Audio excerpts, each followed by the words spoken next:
পড়ে, তোমার সন্তান বারবার ইমামকে বলতে থাকে জানাজা দেরি করতে নেই।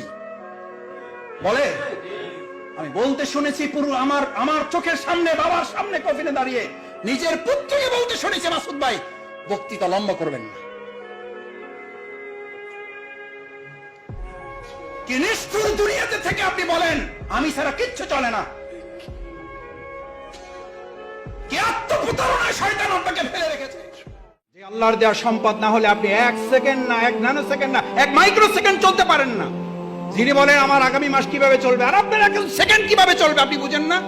যে কার্বন ডাই অক্সাইডটা ছেড়েছেন আর যে অক্সিজেনটা গ্রহণ করবেন, এটা যদি এখন অনুমোদন না হয়, কত টাকা বিল পরিশোধ করেছেন এই অক্সিজেনের জন্য?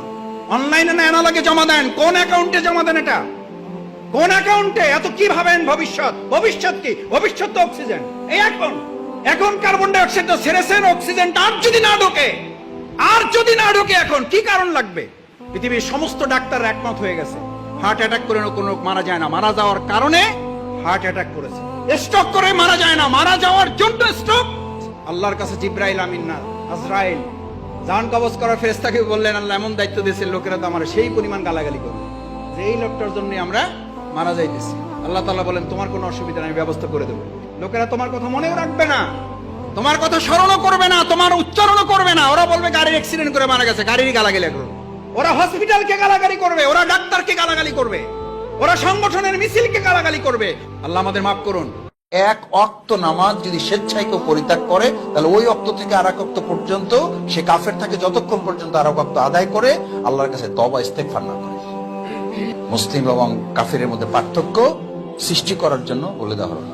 এই নামাজ আদায় করার লোকের মর্যাদা এত হওয়ার পরও আল্লাহ তাআলা আবার বলে দিলেন, আল্লাহ তাআলা আবার বললেন শুধু নামাজ পড়েই কি তুমি মনে করো তোমার ঈমানের দাবি শেষ করেছো? না, এবার তোমাকে আরেকটা নির্দেশ, আকিমুদ্দিন আফাল্লাহু আনকা লিমা আযিনতা লাহুম।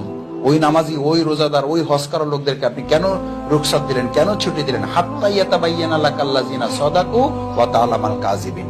সে সত্যবাদী ইমানদার মিথ্যাবাদী। যে নামাজের মধ্যে কয় ভাগ বললাম?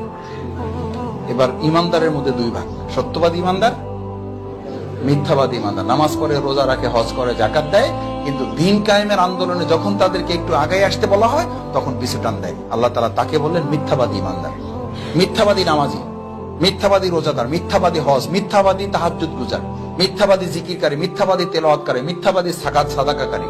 আল্লাহ রাসূল সাল্লাল্লাহু আলাইহি সাল্লামকে আয়াত নাযিল করে আল্লাহ তাআলা জানিয়ে দিলেন হাত্তা ইয়াতাবায়্যানা লাকাল্লাযিনা সাদাকু ওয়া তাআলামাল কাযিবিন। আপনি জানতেই পারলেন না ঈমানের দাবিতে সে সত্যবাদী নাকি মিথ্যাবাদী। এই আয়াত নাযিল হয়েছে নামাজের ব্যাপারে, রোজার ব্যাপারে, হজের ব্যাপারে, যাকাতের ব্যাপারে, সাদাকার ব্যাপারে, তেলাওয়াতের ব্যাপারে, তাহাজ্জুদের ব্যাপারে, নাকি আল্লাহর জমিন, আল্লাহর দিন কায়েমের ব্যাপারে? আল্লাহর জমিন, আল্লাহর